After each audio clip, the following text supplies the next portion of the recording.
The following content is provided under a Creative Commons license. Your support will help MIT OpenCourseware continue to offer high-quality educational resources for free. To make a donation or view additional materials from hundreds of MIT courses, visit MIT OpenCourseware at ocw.mit.edu. All right, good morning, everyone. Let's get started. So we're going to start 6046 in earnest today. We're going to start with our first module on divide and conquer. You've all seen divide and conquer algorithms before. Merge sort is a classic divide and conquer algorithm. I'm going to spend just a couple of minutes talking about the paradigm, give you a slightly more general setting than merge sort, and then we'll get into two really cool divide and conquer problems in the sense that these are problems for which divide and conquer works very well, namely convex hull and median finding. So before I get started on the material, let me remind you that you should be signing up for a recitation section on Stellar. And please do that even if you don't plan on attending sections, because we need that so we can assign your problem sets to be graded. Okay? So that's our way of partitioning problem sets as well. And then the other thing is problem set 1 is going to go out today. And it's a 1-week problem set. All problem sets are going to be a week in duration. Please read these problem sets the day they come out. Spend 5-10 minutes reading them. Some things are going to look like they're magic, that they're, how could I possibly prove this? If you think about it for a bit, it'll become obvious. We promise you that. But get started early. Don't get started at 7 p.m. when we have a 11:59 p.m. deadline on Thursday. Right? That 4 hours or 5 hours of time may not be enough to go from magical to obvious. Okay? So let's get started with the paradigm associated with divide and conquer. It's just a beautiful notion that you can break up a problem into smaller parts and somehow compose the solutions to the smaller parts.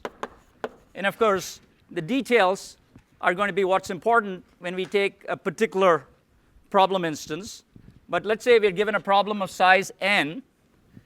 We're going to divide it into A subproblems. I'll put that in quotes so you know it's a symbol. A subproblems of size n over b. And here, A is an integer, and A is going to be greater than or equal to 1. It could be 2, it could be 3, it could be 4. This is the generalization I alluded to. And B does not have to be 2 or even an integer, but it has to be strictly greater than 1. Otherwise, there's no notion of divide and conquer. You're not breaking things up into smaller problems. So B should be strictly greater than 1. Right? So that's the general setting. And then you solve each subproblem recursively. And the idea here is that once the subproblems become really small, they become constant size, it's relatively easy to solve them. You can just do exhaustive search. If you have 10 elements and you're doing effectively a cubic search, well, 10 cubed is 1,000. That's a constant. You're in great shape, right? As long as the constants are small enough. And so you're going to recurse until these problems get small. And then typically, this is not true for all divide and conquer approaches, but for most of them, and certainly the ones we're going to cover today, the smarts is going to be in the combination step. When you combine these problems, the solutions of these subproblems into the overall solution.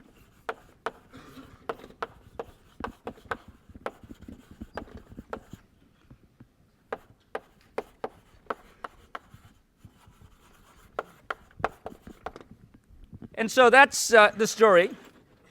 Typically what happens in terms of efficiency is that you can write a recurrence that's associated with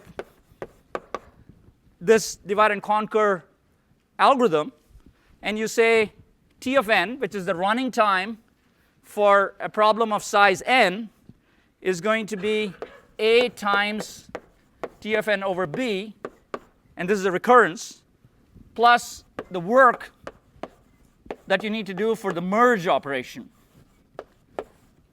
or the combine. So this is the same as merge. And so you get a recurrence, and you're not quite done yet in terms of the analysis, because once you have the recurrence, you do have to solve the recurrence. And it's usually not that hard, and certainly it's not going to be particularly difficult for the divide and conquer examples that we're going to look at least today. But we also have this theorem that's called the master theorem that is essentially something where you can fairly mechanically plug in the A's and the B's and whatever you have there, maybe it's theta n, maybe it's theta n square, and get the solution to the recurrence.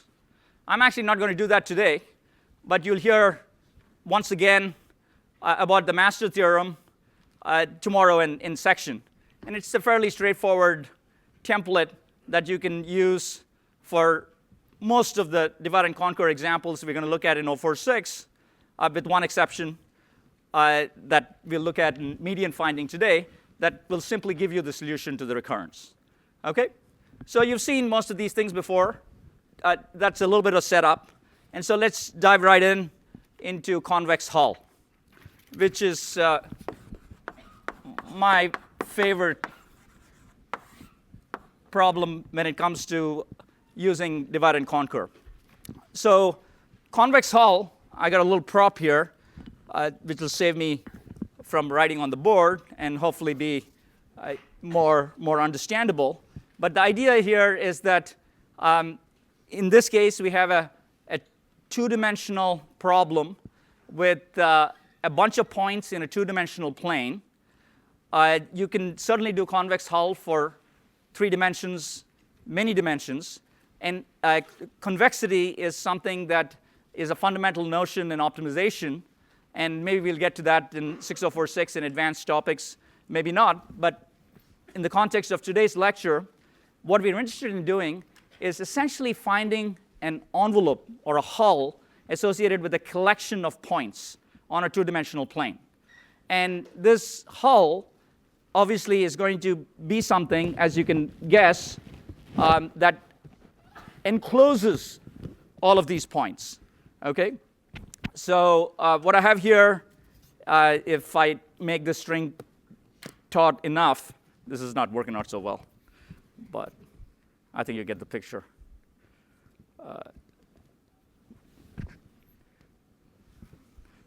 All right, so that's not a convex hull. Okay? This is not a convex hull for the reason that I have a bunch of points outside of the hull. All right? So let me just.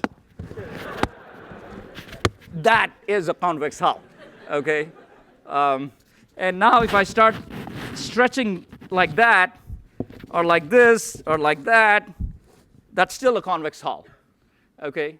So that's the game.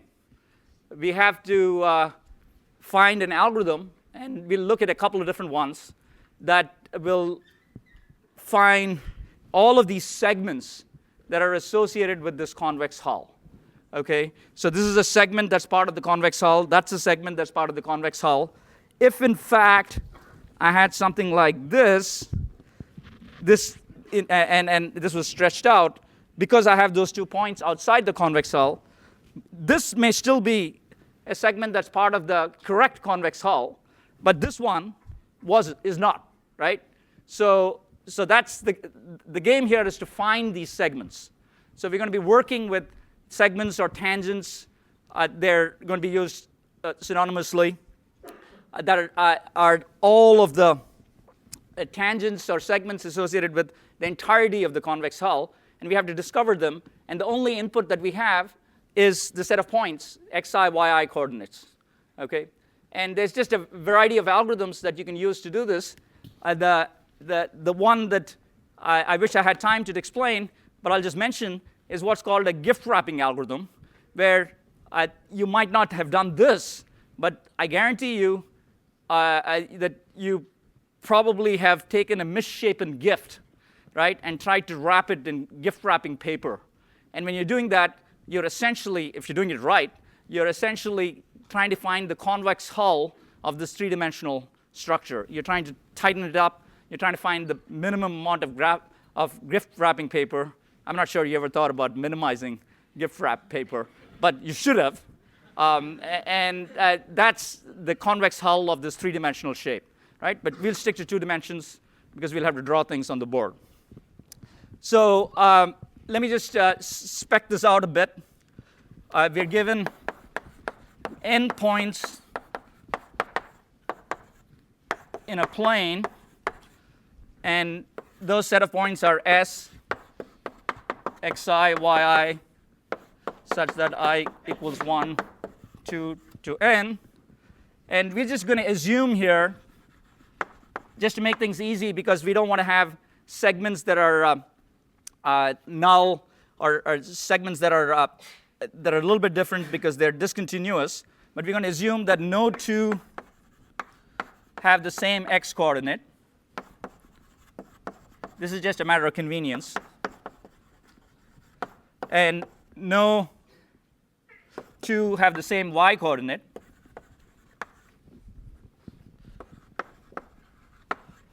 And then finally, no 3 in a line.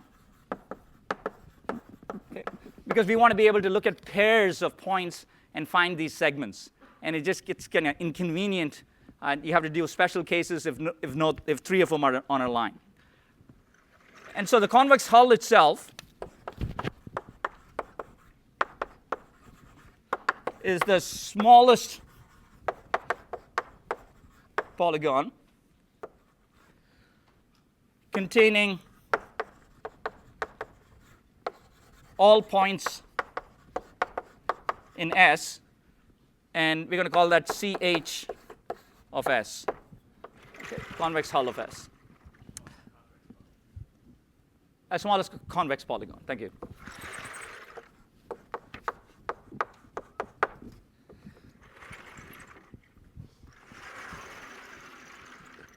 And so, just as an example on the board, when you have something like this, you're going to have your convex hull being that. This one is inside of it. These 2 points are inside of it, and all of the other ones from the hull. And so we might have P, Q, R, S, T, U, and V and X are inside of the hull. They're not part of the specification of CH of S, which I haven't quite told you how we're going to specify that. But the way we're going to specify that is simply by representing it as a sequence of points that are on the boundary, on the hull, in clockwise order.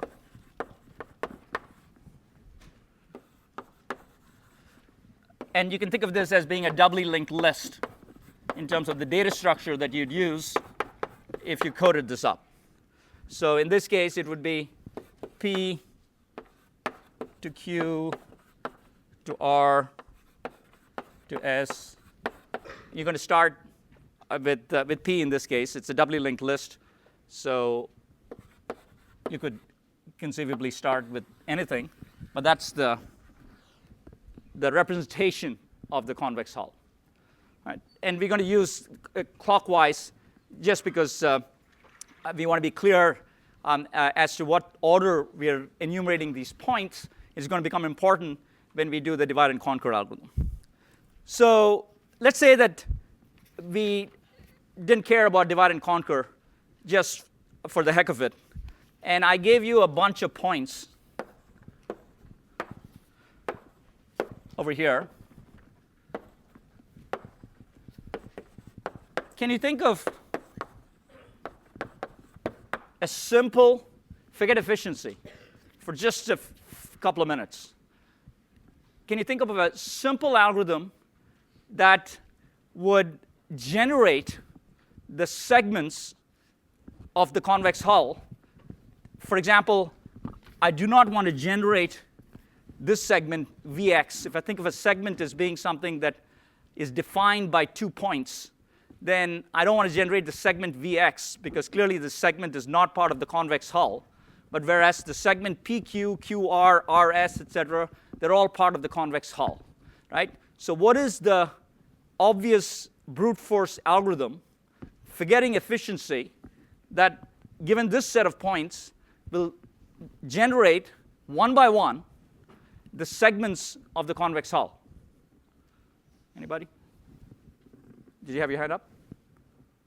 No? Go ahead. Yeah.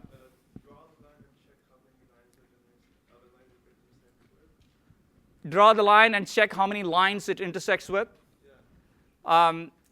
Is there? I think you draw the line. That's good, right? Well, but you want to do a little bit more. Yeah. Go ahead. Yeah. For every pair of points, you make a half plate and see whether it contains all of the other points, and you keep doing that until you get all the half. So that's good. That's good. All right. So the first person who breaks the ice here always gets a frisbee. Sorry, man. At least I only hit the lecturer, right? No liability considerations here. Okay. Now I'm getting scared. Right. So I think there's a certain amount of, when I throw this, am I going to choke or not, right? But it's going to get harder when one of you guys at the back answers the question. So you're exactly right. And you draw a line, and then you just look at it, and you look at the half plane. And if all the points are to one side, it is a segment of the convex hull. If they're not, it's not a segment. Beautiful, right? Are we done? Can we go enjoy the good weather outside? Right? No, we got a ways to go here, right? So this is not a segment, whereas this one, let me draw that. I should draw these in dotted way. This is not a segment. This is not a segment. This is a segment. And I violated my rule of these three not being in a straight line, so I'll move this over here. And then that's a segment, and so on and so forth. Okay? Right? I'm sorry? Oh, you're right. That's a good point. That's an excellent point. So what happened here was, when I moved that out, you're exactly right. Thank you. This is good. So when I moved this out here, what happened was, and I drew this, well, this one here, my convex hull changed. The problem specification changed on me. It was my fault. But then what would happen, of course, is as I move this, that would become the segment that was part of the convex hull. Okay? So sorry to confuse people, but what we have here in terms of an algorithm, if I leave the points the same, works perfectly well. Right? So let me just leave the points the same and just quickly recap, which is I'm going to take a pair of points, and I'm going to draw, and let me just draw this in a dotted fashion first, and I'm going to say that's the segment. Now I'm going to take a look at that line and say this breaks up the plane into two half planes. Are all the points on one side? And if the answer is yes, I'm going to go ahead and, boom, say that is a segment of my convex hull. If the answer is no, like in this case, I'm going to drop that segment. Okay? So now let's talk about complexity. Let's say that there are n points here. And how many segments do I have? I have order n squared, theta n squared segments. And what is the complexity of the test? What is the complexity of the test that's associated with, once I've drawn the segments, deciding whether the segment is going to be a tangent, which is part of the convex hull or not? What is the complexity? ON. Exactly right. So ON test complexity. And so we got overall theta n cubed complexity. Okay? So it makes sense to do divide and conquer if you can do better than this, because this is a really simple algorithm. Right? The good news is we will be able to do better than that. And now that we have a particular algorithm, I'm not quite ready to show you that yet. Now that we have a particular algorithm, we can think about how we can improve things. And of course, we're going to use divide and conquer. So let's go ahead and do that.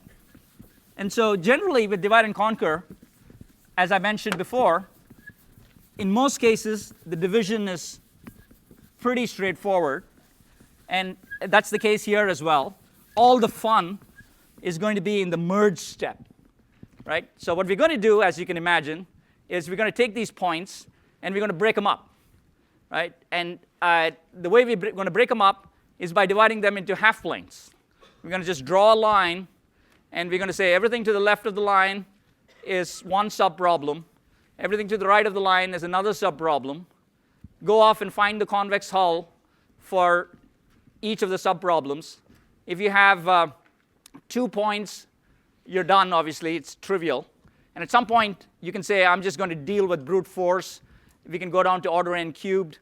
If n is small, I can just apply that algorithm. So it doesn't even have to be the base case of n equals 1 or n equals 2. That's a perfectly fine thing to do. But you can certainly go with n equals 10, as I mentioned before, and run this brute force algorithm. And so at that point, you know that you can get down to small enough size subproblems for which you can find the convex hull efficiently.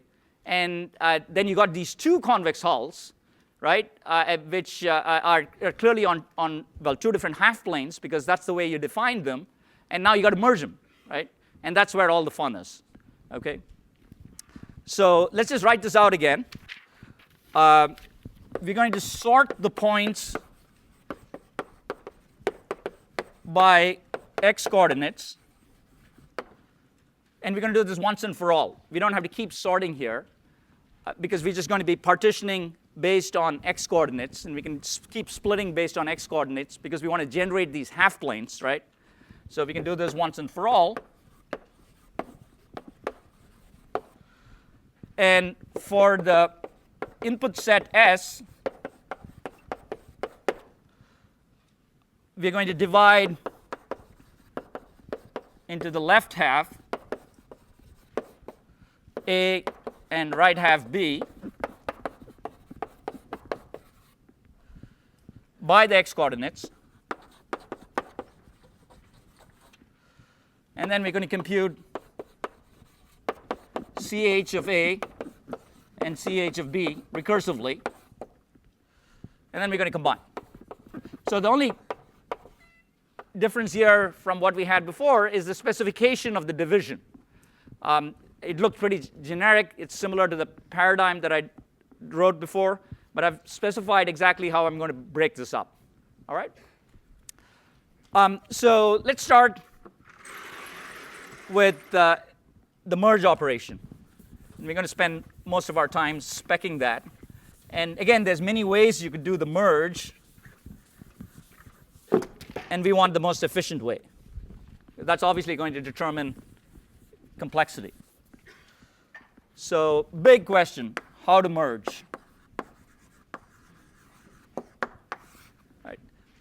So what I have here, if I look at the merge step, is I've created my 2 subproblems corresponding to these 2 half planes. And what I have here is, let's say I've generated at this point a convex hull associated with each of these subproblems. Okay, so what I have here is A1, A2. I'm going to go clockwise to specify the convex hull.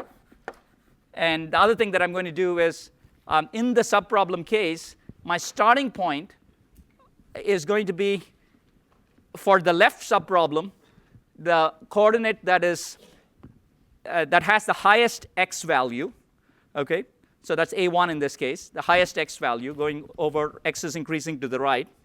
And for the right half of the problem, it's going to be the coordinate that has the lowest x value. And I'm going to go clockwise in both of these cases. So when you see an ordering here associated with the subscripts for these points, start with A1 or B1, and then go clockwise. And that's how we number this, right? So just notational, nothing profound here. So I got these two convex hulls, these sub-hulls, if you will. And what I need to do now is merge them together. And you can obviously look at this, and it's kind of obvious, what the overall convex hull is, right? But the key thing is, I'm going to have to look at each of the pairs of points that are associated with this and that, and try to generate the tangents, the new tangents that are not part of the sub-hulls, but they're part of the overall hull, right? And so in this case, you can imagine an algorithm that is going to kind of do what this brute force algorithm does, except that it's looking at a point from here and a point from here, right? So you can imagine that I'm going to do a pairwise generation of segments, and then I'm going to check to see whether these segments are actually tangents, they're part of the overall convex hull or not. Okay? So what I would do here is I'd look at this, and is that going to be part of the overall hull? No. And precisely why not? Someone tell me why this segment, A1, B1, is not part of the overall hull? Yeah, go ahead. Exactly right. That's exactly right. So here you go. So that's not part of it. Now, if I look at this, well, same reason, that's not part of it. In this case, and this is a fairly obvious example, I'm going to do something that's slightly less obvious in case you get your hopes up that we have this trivial algorithm. Okay, this is looking good, right? That's supposed to be a straight line, by the way. Okay, so A4, B2, I mean, that's looking good, right? Because all the points are on one side. So A4, B2 is our upper tangent, right? So our upper tangent is something that we're going to define as, if I look at each of these things, I'm going to say they have a yij. Okay, what is yij? Yij is the y coordinate of the segment that I'm looking at, the ij segment. So this yij is for ai and bj. So what I have here is y42 out here. And this is, for the upper tangent, yij is going to be maximum, right? Because that's essentially something which would ensure me that there are no points higher than that, right? So if I go up all the way and I find this that has the maximum yij, that is going to be my upper tangent, because only for that will I have no points ahead of that, okay?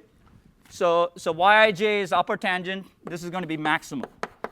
And I'm not going to write this down, but it makes sense that the lower tangent is going to have the lowest yij. All right? Are we all good here? Yeah, question? So I'm just wondering, I couldn't hear what you said, why you moved out A1, B1. OK, so good.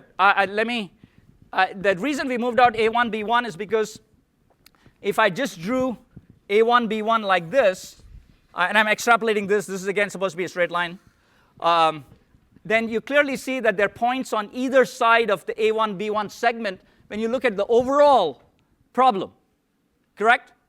You see that on A1, B1, B2 is on this side, B3 is on this side, if I just extend this line all the way to infinity in both directions.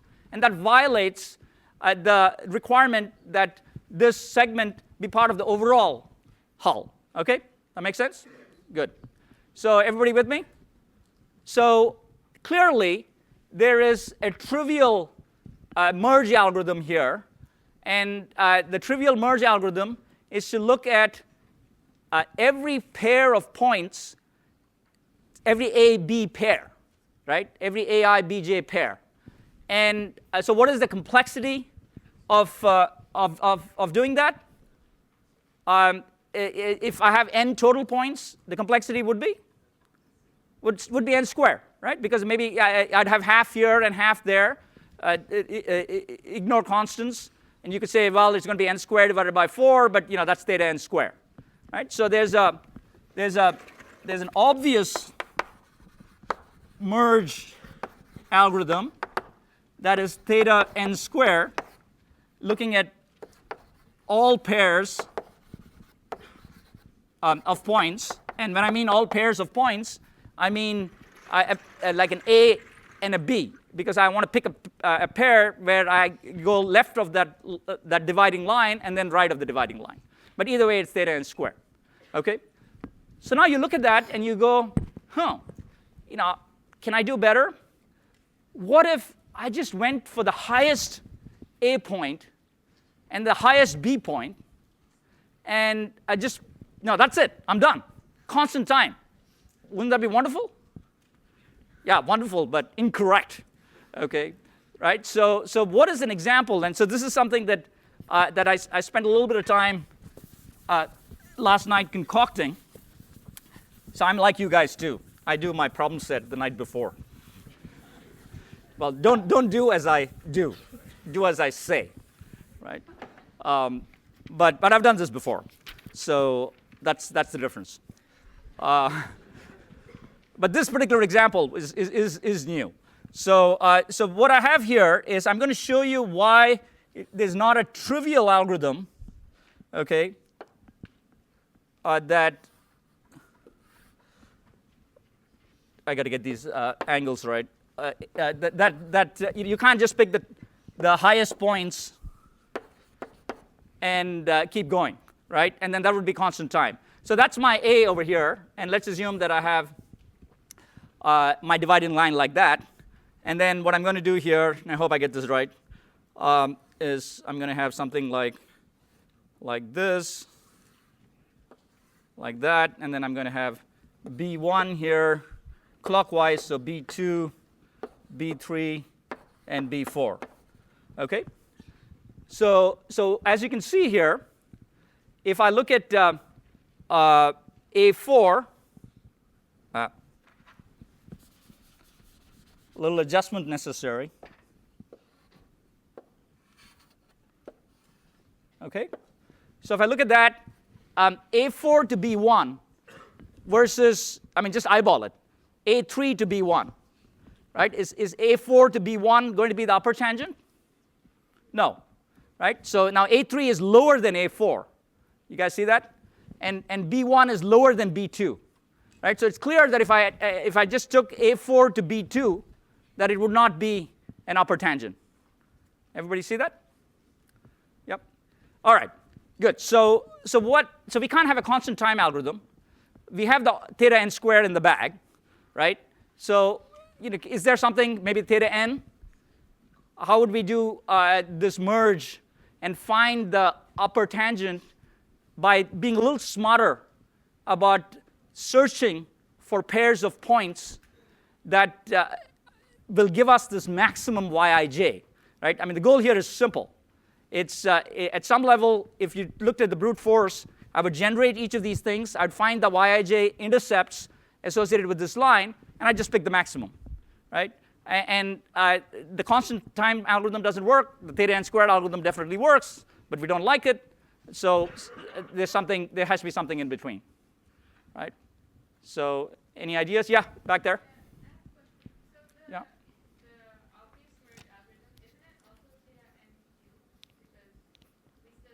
No, you're just finding, you're maximizing the Yij. So for once you have the segment, so the question was, isn't the obvious merge algorithm theta n cubed, right? And my answer is no, because the theta n extra factor came from the fact that you had to check every point, every endpoint to see on which side of the plane it was. Whereas here, what I'm doing is I got this one line here that is basically y equals 0, if you like, right? Or y equals some, x equals 0, or x equals some value. And I just need to, once I have the equation for the line associated with A4B1 or A4B2, I just have to find the intercept of it, which is constant time, right? And then once I find the intercept of it, I just maximize that intercept to get my Yij, so I'm good. Okay? So it's only theta n squared. Right? Good question. So this is actually quite very, very clever. This particular algorithm is called the two-finger algorithm. And I do have multiple fingers, but it's going to work out better if I borrow Eric's finger.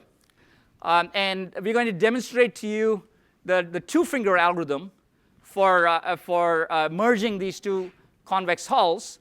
And then we'll talk about the complexity of it. Okay? And my innovation, again, last night, was to turn this from a two-finger algorithm.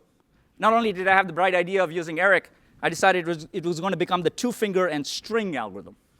Okay? So this is wild. This is my contribution to 046 lore. Come on. Right? So the way the two-finger algorithm works, and this pseudocode should be incomprehensible. Okay? If you just look at it and you go, what? Right? But this demo is going to clear everything up.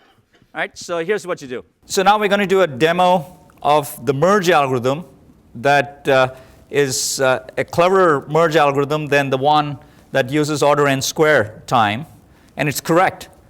It's going to get you the correct upper tangent.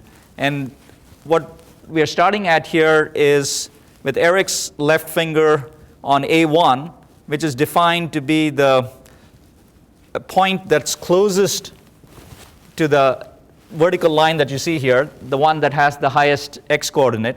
And my finger is on B1, which is the point that has the smallest x coordinate on the right-hand side subhull. And what we do is we compute for the segment A1, B1, we compute Yij, in this case Y11, which is the intercept on the vertical line that you see here that Eric just marked with a red dot. And you can look at the pseudocode over on to my right if I face the board. And what happens now is I'm going to move clockwise, and I'm going to go from B1 to B4. And what happened here? Did the Yij increase or decrease? Well, as you can see, it decreased. And so I'm going to go back to B1. And we're not quite done with this step here. Eric's going to go counterclockwise over to A4. And we're going to check again. Yeah, keep the string taut. Check again whether Yij increased or decreased. And as is clear from here, Yij increased. So now we move to this point. And as of this moment, we think that A4B1 has the highest Yij.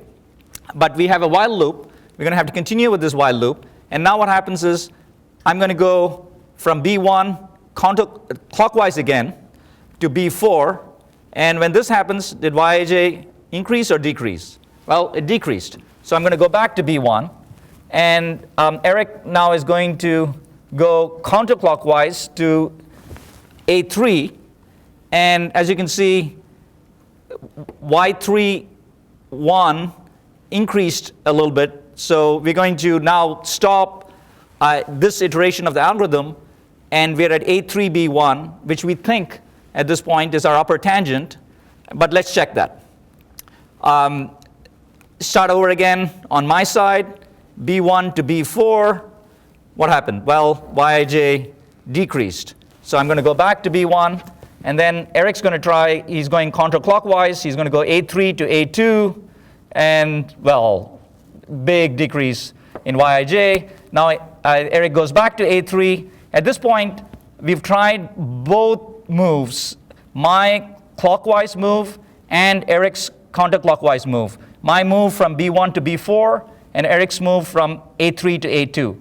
So we've converged. We're out of the while loop. A3, B1, for this example, is our upper tangent. All right? You can have your finger back, Eric. So the reason this works is because we have a convex hull here and a convex hull here. We're starting with the points that are closest to each other in terms of A1 being the closest to this vertical line, B1 being the closest to this vertical line. And we're moving upward in both directions because I went clockwise and Eric went counterclockwise. And that's the intuition of why this algorithm works.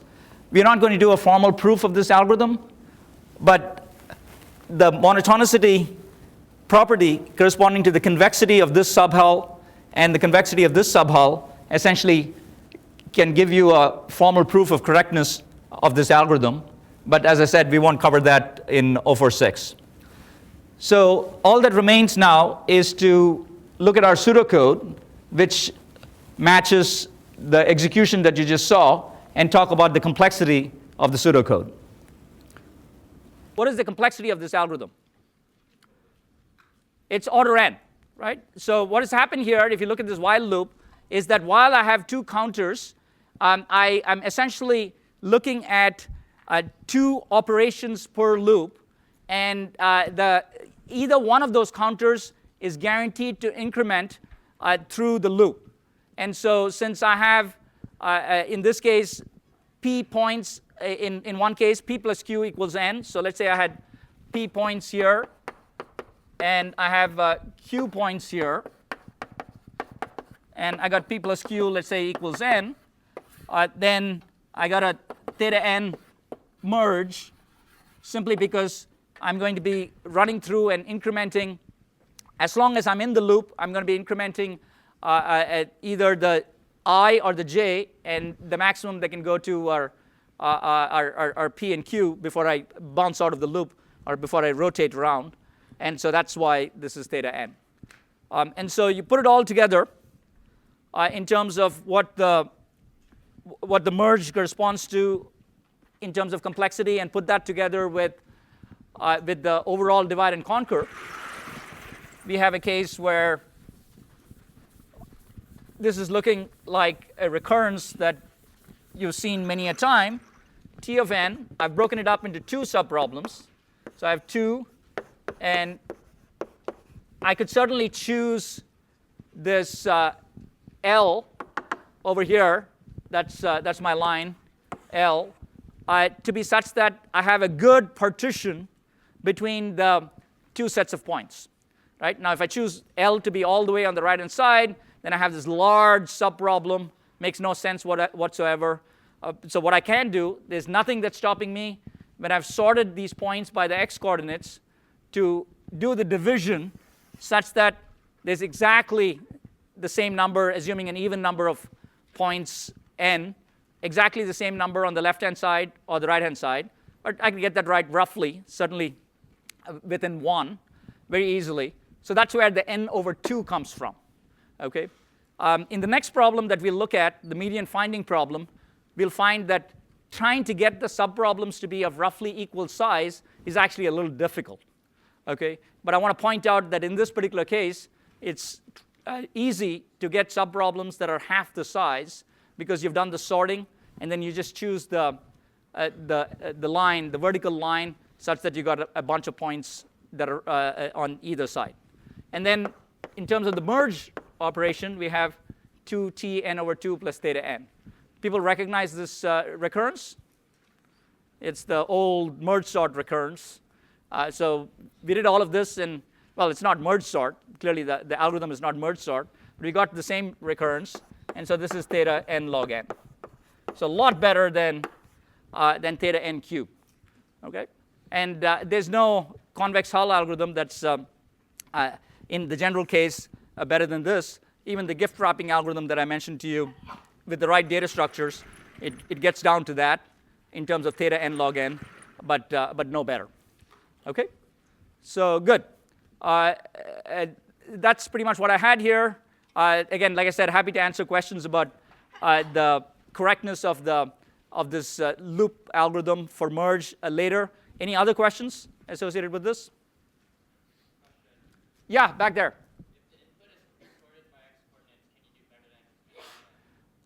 No, you can't, because I mean the n log n for the pre-sorting. I mean there's another theta n log n for the sorting at the top level, and we didn't actually use that, right? So the question was, can we do better if the input was pre-sorted? And I actually did not even use the complexity of the sort, We just matched it in this case, right? So theta n log n. And you can imagine maybe that you could do a theta n sort if these points were small enough and you rounded them up, then you could use a bucket sort or a counting sort and lower that, right? So this theta n log n is kind of fundamental to the divide and conquer algorithm. It's the only way you can improve that is by making a merge process that's even faster, okay? And we obviously tried to cook up a theta 1 merge process, but that didn't work out, okay?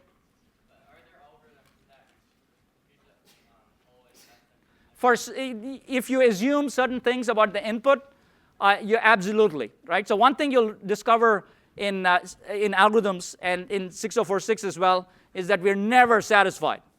Okay, so I just said, oh, you can't do better than theta n log n, but that's in the general case, and I think I mentioned that. You're on the right track. If the input is pre-sorted and you can take that away, well, it doesn't help in that particular instance if you have general settings. But if you, the two-dimensional case, if you, the hull, all the segments are have a certain characteristic, not quite planar, but something that's a little more stringent than that, you can imagine that you can do improvements. I don't know of any compelling special case input for convex hull for which you can do better than theta n log n. But that's a fine exercise for you, which is, in what cases, given some structure on the points, can I do better than theta n log n? Right? So that's something that keeps coming up in the algorithm literature, if you can use that. Okay? So, yeah, back there, question.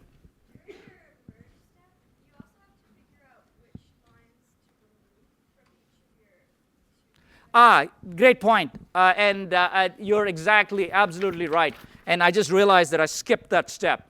Right? Thank you so much. So the question was, how do I remove the lines? And it's actually fairly straightforward. Let's keep this up here. And we don't need this incomprehensible pseudocode, right? So let's erase that. And thank you for asking that question. So it's a little simple cut and paste approach where let's say that I find the upper tangent AI bj, okay, and I find the lower tangent, let's call it AK bm, and in this particular instance, what do I have? I have A1, A2, A3, A4 as being one of my subhulls, and then I have B1, B2, B3, B4 as the other one, right? Now, what did we determine to be the upper tangent? Was it A3B1, right? A3B1. So A3B1 was my upper tangent, and I guess it was A1B4.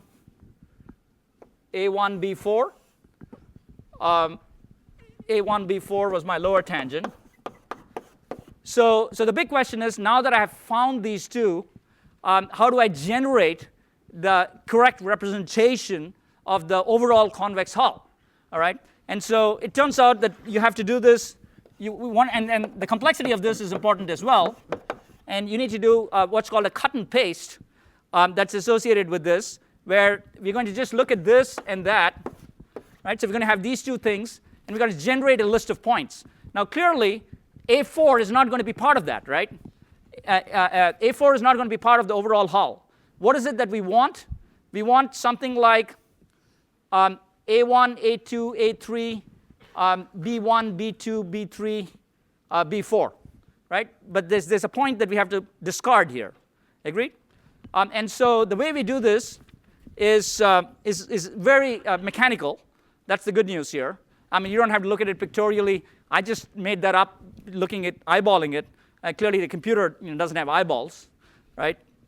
And so what we're going to do is we're going to say the first link, in general, the first link is AI to BJ, because that's my upper tangent, okay? And in this case, it's going to be A3B1, okay? And then I'm going to go down the B list till I see till you see BM, which is the lower tangent. You're on the B list, so you're looking for the lower tangent point. And then you're going to jump till you see BM. You link it to AK. Okay? You link it to AK and continue till you return to AI. Right? And then you have your circular list. Okay? So what you see here is you have A3 here. So I'm going to go ahead and write out the execution of what I just wrote here. So I have A3, and I'm going to go jump over to B1. So I'm going to write down B1. Then I'm going to walk along the B's until I get to B4. In this case, I'm going to include all of the B's. So I got B1, B2, B3, B4. And then I'm going to jump from B4 to A1 because that's part of my lower tangent. And I got A1 here, A2, and then I'm back to A3, which is great because then I'm done. Okay? And so exactly what I said happened, thank goodness, which is we dropped A4, but we kept all the other points. All right? So answer your question? Good. What is the complexity of cut and paste? It's order n. I'm just walking through these lists. So there's no hidden complexity here. Okay? Good, good. Thank you. You desperately deserve a Frisbee. In fact, you deserve two. Right? Where are you? Could you stand up? Yeah. Right. Two colors. All right. Oh, so well, you can give it to him if you like. But so good. Thank you. So are we done? Are we done with convex hull? Okay, good. So let's go on and do median finding. Very different set of issues here. Still a divide and conquer, but a very different set of issues.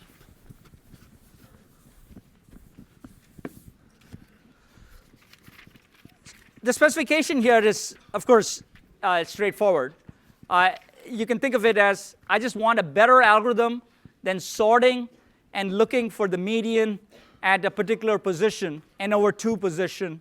For example, let's say n is odd,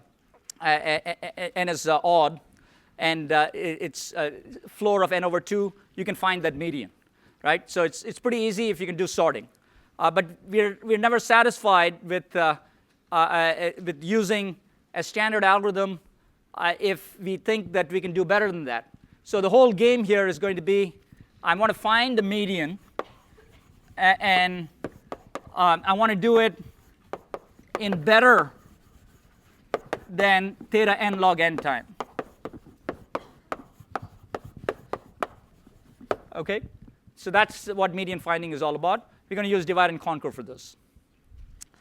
And so in general, we're going to define, given a set of n numbers, define rank of x as the numbers in the set that are greater than, less than or equal to x. I mean, you could have defined it differently. We're going to go with less than or equal to. So in general, the rank, of course, is something that could be used very easily to find the median. So if you want to find the element of rank n plus 1 divided by 2 floor, that's what we call the lower median. And n plus 1 divided by 2 ceiling is the upper median. And they may be the same if n is odd. But that's what we want. So you can think of it as not median finding, but finding elements with a certain rank. And we want to do this in linear time. Okay? So we got to apply divide and conquer here. And as always, the template can be instantiated, and the devil is in the details of either division or merge. And we had most of our fun with convex hull on the merge operation. It turns out most of the fun here with respect to median finding is in the divide. Okay, so what I want is the definition of a select routine that takes a set of numbers S, and this is the rank. So I want a rank I, and that I might be n over 2, floor of n plus 1 over 2, whatever. And so what does the divide and conquer look like? Well, the first thing you need to do is divide. And as of now, we're just going to say we're going to pick some element, x, belonging to S. And this choice is going to be crucial. But at this point, I'm not ready to specify this choice yet. Okay? So we're going to have to do this cleverly. And then what we're going to do is we're going to compute k, which is the rank of x, and generate two subarrays such that I want to find the 5th highest element. I want to find the median element. I want to find the 10th highest element. So I have to keep track of what happens in the subproblems, because the subproblems are going to determine, depending on how many elements are inside those subproblems, which I can only determine after I've solved those subproblems. I'm going to have to collect that information and put it together in the merge operation. So if I want to find the 10th highest element, and I've broken it up relatively arbitrarily, it's quite possible that the 10th highest element is going to be discovered in the left one or the right one, and I have to show that it's the 10th highest. And it might be that there's 4 elements in the left and 5 on the right that are let's see, if I define the rank as less than or equal to x, there's 4 on the left and 5 on the right that are smaller, and that's why this is the 10th highest element. And that's essentially what we have to look at. So B and C are going to correspond to the subarrays that you can clearly eliminate one of them. You can count the number of elements in B, count the number of elements in C, and you can eliminate one of them in this recursion as you're discovering this element with the correct rank, in this case I. So let me write the rest of this out and make sure we're all on the same page. What I have here pictorially is I've generated B here and C. So this is all of B and that's all of C.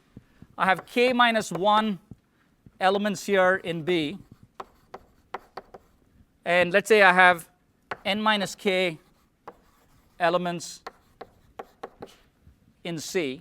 And I'm going to essentially take, once I've selected a particular element, I'm going to look at all of the elements that are less than it and put it into the array B. I'm going to look at all the elements that are greater than it. Let's assume all elements are unique. I'm going to put all of them into C. And I'm going to recur on B and C. That's, those two are my subproblems. But what I have to do is, once I recur and I've discovered the ranks of the subproblems, I have to put them together. So what I have here is if k equals I, if I've computed the rank, and I realize that if k equals I should say, if k equals I, then I'm going to just return x. I'm done at this point. I got lucky. I picked an element x, and it magically ended up having the correct rank. Okay, not always going to happen. And so in other case, if k is greater than I, then I'm going to return select bi. So what I've done here is, if k is greater than I, then I'm going to say, oh, so now I'm going to have to find the element in B. I know that it's going to be in B because k is greater than I, and I've got to find the exact position depending on what I is over here. But it's going to be somewhere between 1 and k minus 1. Okay? And then the last case is if k is less than I, then this is a little more tricky. I'm going to return C of I minus k. Okay? So what happens here is that my k is that the rank for the x that I've looked at over here is less than I. So I'm going to look, I know that I'm going to find this element that I'm looking for in C. But if I just look at C, I don't want to look at C and look for an element of rank I within C, right? That doesn't make sense because I'm looking for an element of rank I in the overall array that was given to me.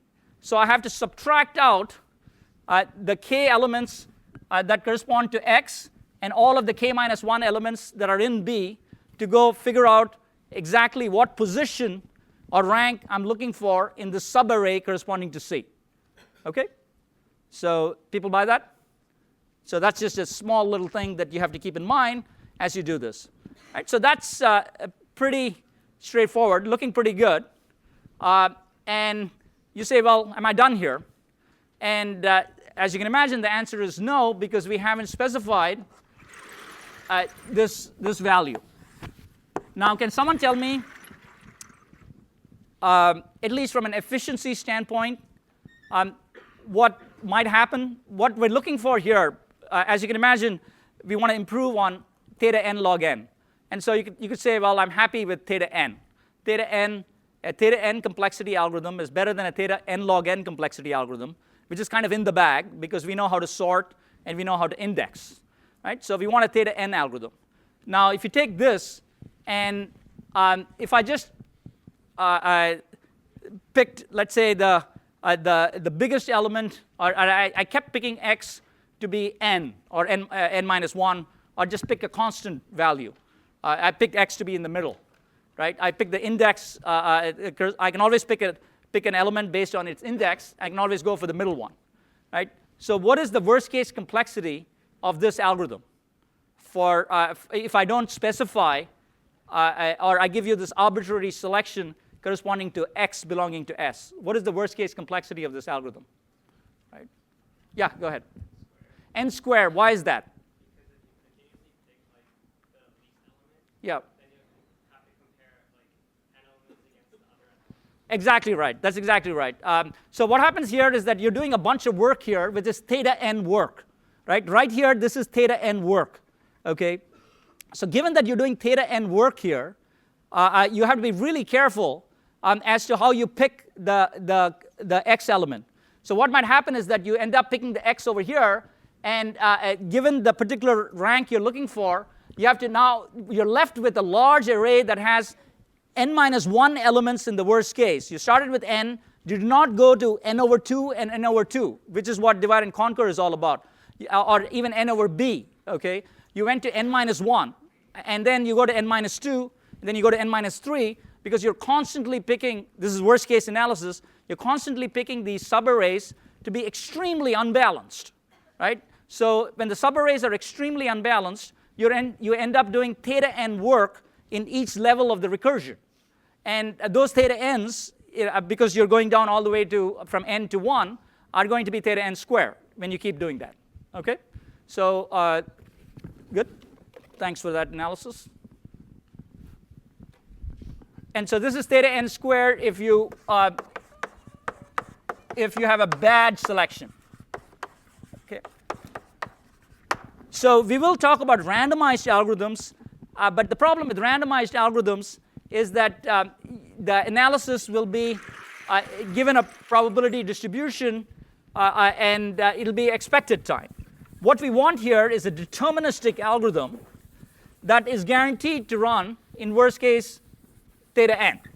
Right? So we want a deterministic way of picking x belonging to S such that all of this works out, and when we get our recurrence and we solve it, somehow magically we're getting fairly balanced partitions, fairly balanced subproblems in the sense that it's not n minus 1 and 1. It's something like, it could even be n over 10 and 9n over 10. But as long as you guarantee that, you are shrinking things down geometrically, and the asymptotics is going to work out. Okay? But that's, the determinism is what we need. And so we're going to pick x cleverly. And we don't want the rank x to be extreme. So this is not the only way you could do it, but this is really very clever, this deterministic way. And you're going to see some arbitrary constants here, and we'll talk about them once I've described it. But what we're going to do is we're going to arrange S into columns of size 5. Right? We're going to take this single array and we're going to make it a two-dimensional array where the number of rows is 5 and the number of columns that you have is n over 5, ceiling in this case. And then we're going to sort each column, big elements on top, and we're going to do this in linear time. And you might say, how did that happen? Well, there's only 5 elements, so it's linear, right? You could do whatever you wanted. You could do n raised to 4, but it's 5 raised to 4, and it's constants. Don't you love theory? So then we're going to find what we're going to call the median of medians. So I'm going to explain this. This works for arbitrary rank, but it's a little easier to focus in on the median to just explain the particular example, because as you can see, there's some intricacy here associated with the breakup. And so here we go. I'm going to draw out a picture, and we're going to try and argue that this deterministic strategy that I'll specify gives you fairly balanced partitions in all cases. Okay? So what we see here is we see pictorially, you see columns of length 5. Right? Each of these dots corresponds to a number. This one-dimensional array got turned into a two-dimensional array. Right? So I got 4 full columns, and it's certainly possible, given n, that my 5th column is not full. Right? So that's certainly possible, so that's why I have that up here. So what I have here is I'm going to lay them out this way, and I'm going to look at that. I'm going to look at the middle elements of each of these n over 5 columns. Right? That's exactly what I'm going to look at. Now, if I look at what I want over here is this x. If I want to find, I'm going to find the median of medians. So this is x. Now, it is true, of course, that these columns, I'm just putting that up here, imagining that that's x. That's not guaranteed to be x, because the columns themselves aren't, each of these columns is sorted. And what I'm going to have to guarantee, of course, is that when I go find this median of medians, is that it ends up being something that gives me balanced partitions. Right? So let me say a little bit more before I explain what's going on. Each of these columns is sorted, and S is arranged into columns of size 5, like I just said here. These are the medians. Okay. If I look at if I look at determining the medians, and I say that once I've determined this x, which I've discovered that it's the median, then this is right there in the middle. there's going to be a bunch of columns to the left of it, a bunch of elements to the left of it, and a bunch of elements to the right of it. And in this case, I have 5 columns. I could have had more. It happens to be the third one. So the idea is that once I find this median of medians, which corresponds to this x number, I can say that all of the columns, these are all correspond to columns that have their median element greater than x. These correspond to columns that have their median element less than x. Okay? So what I have here in this picture is that these elements here are going to be greater than x. Okay? And these elements here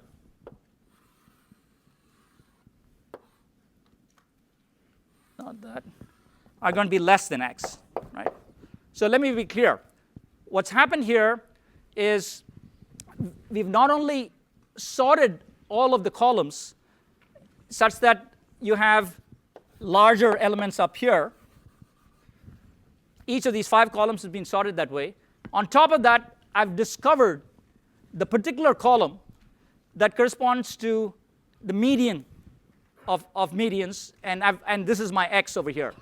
And it may be the case that these columns aren't sorted. This one may be larger than that, or vice versa, same thing over there. I have no idea.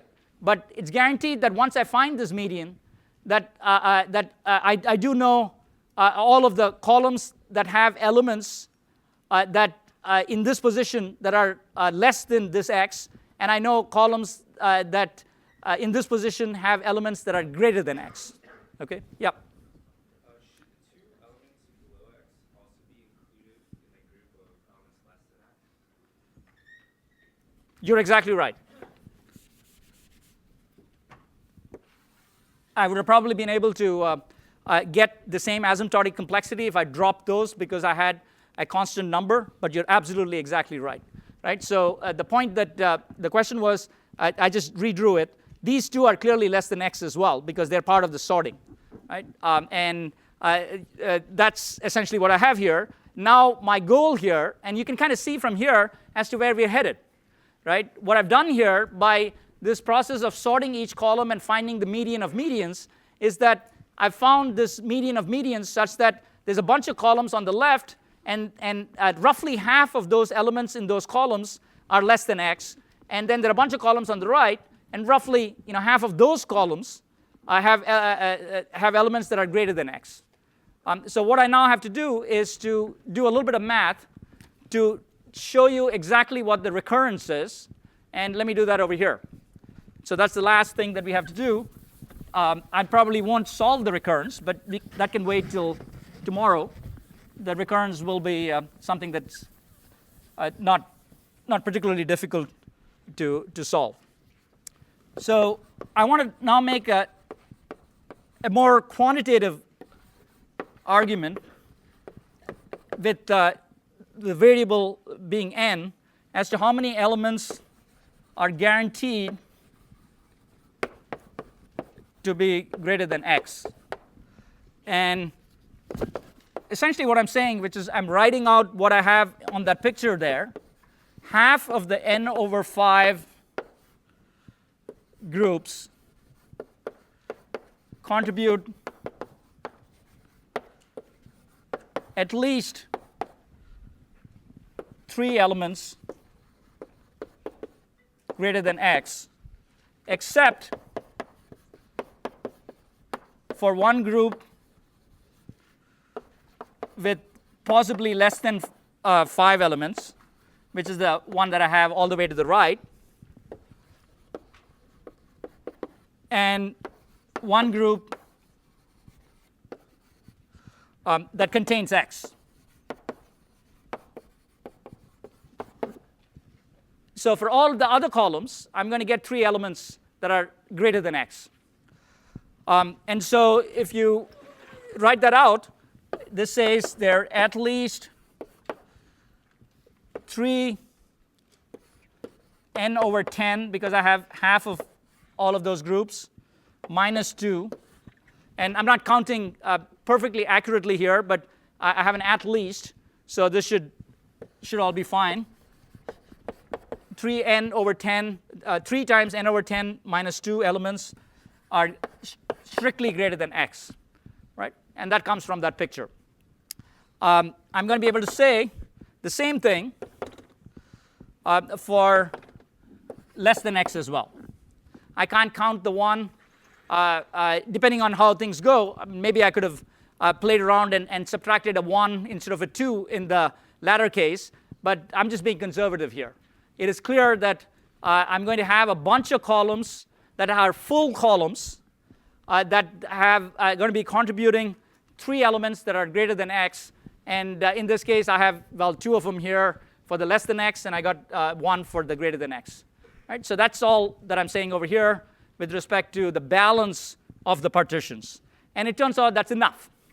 It turns out all I have to do with this observation is to go off and write the recurrence, and we're going to get an efficient algorithm. Yeah? Should it not be like greater than or equal to? Because there's nothing No, there's nothing that's equal. it's all unique. Yeah. Yeah, I assume that, so convenience, yeah, there's always a little bit of convenience thrown in here. We will assume that the array has unique elements. So there's nothing that's x, okay? Good. So the recurrence, once you do that, is T of n equals, we're going to just say it's order 1 for n less than or equal to 140. Where did that come from? Well, I like 140. It's just a large number. It came from the fact that you're going to see 10 minus 3, which is 7, and then you want to multiply that by 2. So some reasonably large number, we're going to go off and we're going to assume that's a constant. So you could sort those 140 numbers and find the median or whatever rank. It's all constant time once you get down to the base case. Right? So you just want it to be large enough such that you can break it up and you have something interesting going on with respect to the number of columns. Right? So don't worry too much about that number. The key thing here is the recurrence. Right? And this is what we have to spend the rest of our time on. And I'll just write this out and explain where these numbers came from.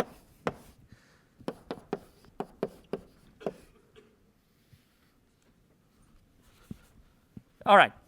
So that's our recurrence if for n less than or equal to 140, and else you're going to do this. So what is going on here? What are all of these components corresponding to this recurrence?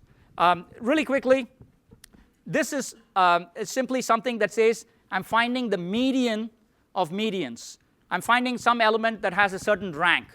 So this median of medians is going to be running on n over 5 columns. So there are n over 5 columns here, and I'm going to be calling this algorithm recursively the median finding algorithm to do that, finding the median of medians. Okay. This thing over here is I'm going to be discarding at least, regardless of what I do, because I have these two statements here, I take the overall n, and I'm going to discard in my paradigm over here. I'm either going to go with B or I'm either going to go with C, depending on what I'm looking for.